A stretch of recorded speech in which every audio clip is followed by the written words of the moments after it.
Hi అండి, welcome back to artistic house wife. So ఈరోజు recipe వచ్చేసి తెలంగాణ స్పెషల్ అండి, బగారా రైస్ అంటారు.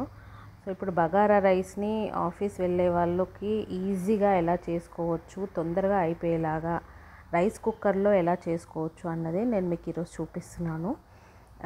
సో ఇది చాలా తొందరగా అయిపోతుందండి. ఆఫీస్ వెళ్ళే వాళ్ళకి కానీ ఎవరికైనా ఈజీగా సంథింగ్ స్పెషల్ తినాలి అనిపించే వాళ్ళకి ఇప్పుడు నేను చూపించే ఈ రెసిపీ చాలా యూస్ఫుల్ అవుతుంది. సో రెసిపీ ఎక్కడ మిస్ అవ్వకుండా కంప్లీట్గా చూడండి. నేను మధ్య మధ్యలో టిప్స్ చెప్తూ ఉంటాను మీకు ఎలా చేయాలి ఏంటి అన్నది. సో ఇంకా మనం ఫస్ట్ అయితే బగారా రైస్ తెలంగాణ స్పెషల్ దీని రెసిపీలోకి వెళ్ళిపోదామండి. దీనికి కావాల్సిన ఇంగ్రీడియంట్స్ ఏంటి, ఎలా వండుదామనేది చూసేద్దాం ఇప్పుడు. సో ఫస్ట్ నేను ఒక గిన్నె పెట్టుకున్నానండి. గిన్నె పెట్టేసుకొని యాక్చువల్గా బగారా రైస్ అంటేనే మెయిన్ మనం వేసే ఆ పోపులో ఐటమ్స్కే మంచి స్మెల్ కానీ మంచి టేస్ట్ కానీ వస్తుంది.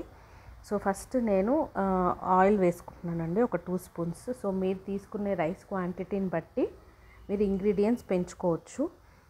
సో నేను కొంచెం ఎక్కువే చేస్తున్నానండి ఈరోజు అయితే. సో ఫస్ట్ అయితే నేను కొంచెం ఆయిల్ వేసి ఫస్ట్ ఒక 4 లేదా 5 పచ్చిమిర్చి యాడ్ చేయండి. యాడ్ చేసి కొంచెం ఫ్రై అయిన తర్వాత నెక్స్ట్ ఉల్లిగడ్డలండి. ఉల్లిగడ్డ ఇట్లా పొడుగ్గా కట్ చేయండి, చిన్నగా కట్ చేయొద్దు. సో ఇలా పొడుగ్గా కట్ చేసి ఇవి కూడా ఆయిల్లో ఫ్రై చేయండి. ఇప్పుడు మనకి ఈ మిర్చి కానీ ఉల్లిగడ్డ కానీ మంచిగా ఎర్రగా ఫ్రై అయిపోవాలి. సో ఫ్రై అయ్యే వరకు బాగా ఫ్రై చేయండి. అండ్ నెక్స్ట్ దీనికి మనకు కావాల్సింది ఏంటి అంటే మసాలా దినుసులు అండి. సో మసాలా అంటే ఇలాచి, లవంగం, దాల్చిన చెక్క అవన్నీ ఉంటాయి కదా. సో కొంతమంది పౌడర్ వేసుకుంటారు. నేను పౌడర్ బదులు డైరెక్ట్గా ఈ ఆయిల్లోనే వేసి ఫ్రై చేస్తున్నాను. సో ఉల్లిగడ్డలు మనకు కొంచెం రెడ్గా అయిన తర్వాత, బాగా ఫ్రై అయిన తర్వాత ఆయిల్లోనే ఇలాచి, లవంగం, చెక్క అండ్ మీ దగ్గర ఇంకేమైనా మసాలా దినుసులు కానీ అది పువ్వు కానీ అనాస పువ్వు, మరాఠీ మొగ్గ ఇలా ఏవున్నా వేసుకోవచ్చండి. సో నేనైతే ఇప్పుడు ఇలాచి, లవంగం, దాల్చిన చెక్క అండ్ అనాస పువ్వు వేశాను. అనాస పువ్వు ఒక్కటైతే సరిపోతుందండి. సో ఇదంతా ఇప్పుడు మనకి ఈ మసాలాలు మెయిన్గా ఏంటంటే మనకు ఆయిల్లోనే ఫ్రై అవ్వాలి. సో మనకు అప్పుడే బగారా రైస్కి మంచి టేస్ట్ వస్తుంది. సో ఇవన్నీ ఫ్రై అవ్వాలండి, మసాలా దినుసులన్నీ. దాని తర్వాత ఇది కూడా ఒక టైప్ ఆఫ్ ఇలాచి అండి, బట్ కొంచెం పెద్దగా ఉంటుంది. ఇది బేగం బజార్ సైడ్ అయితే దొరుకుతాయండి, మనకి ఇక్కడ దొరకవు. సో ఇది ఇలాచి నేను ఒక 2 వేసాను, చాలా పెద్దగా ఉంటుందన్నమాట సైజు. సో అవి ఒక 2 వేసానండి, మంచి టేస్ట్ వస్తుంది. సో ఈ మసాలా దినుసులు మీ దగ్గర ఇంకేమైనా ఎక్స్ట్రా ఉన్నా అవి కూడా యాడ్ చేసుకోవచ్చండి. సో టేస్ట్ అయితే మంచిగా వస్తుంది. నెక్స్ట్ ఇవన్నీ ఫ్రై అయిపోయిన తర్వాత అల్లం ఎల్లిగడ్డ పేస్ట్ ఆయిల్లోనే ఫ్రై చేయాలి అది కూడా.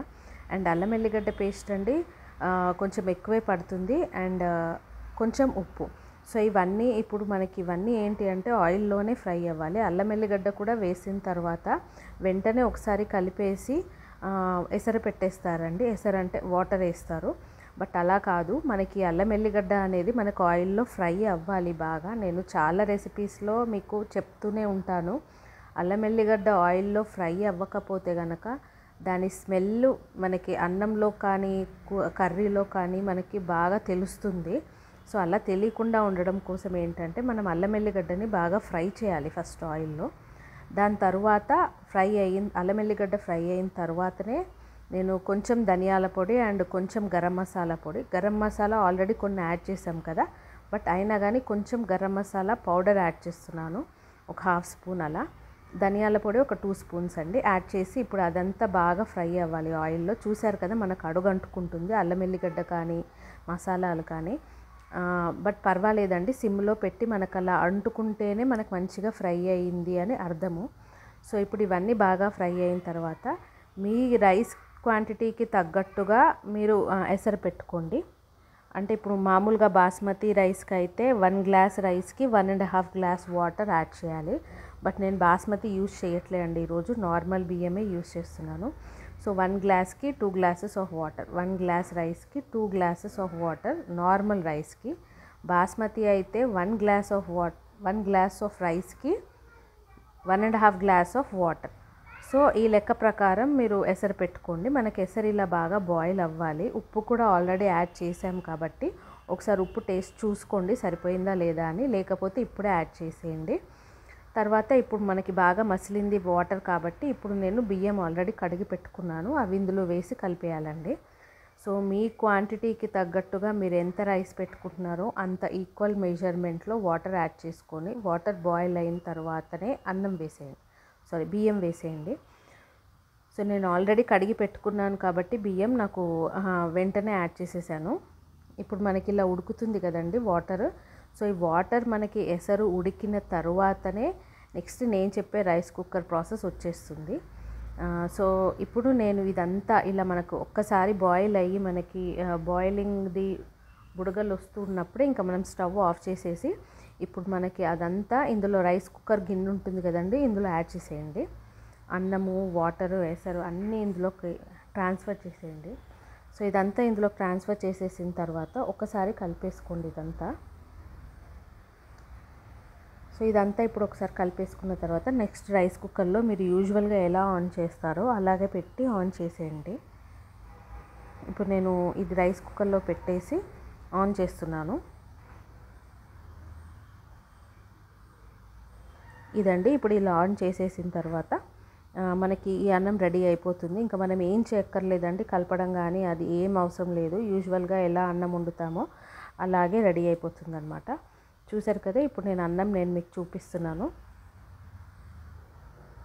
నేను సర్వ్ చేసుకుంటున్నానండి ఇప్పుడు ప్లేట్లో. చూడండి అన్నం ఎంత బాగా అయిందో. మీరు బాస్మతి అంటే బాస్మతి కూడా యాడ్ చేసుకోవచ్చు, బట్ పెద్దవాళ్ళు ఉన్నప్పుడు, కాళ్ళు నొప్పులు ఉన్నప్పుడు ఎక్కువ బాస్మతి రైస్ తినలేరు.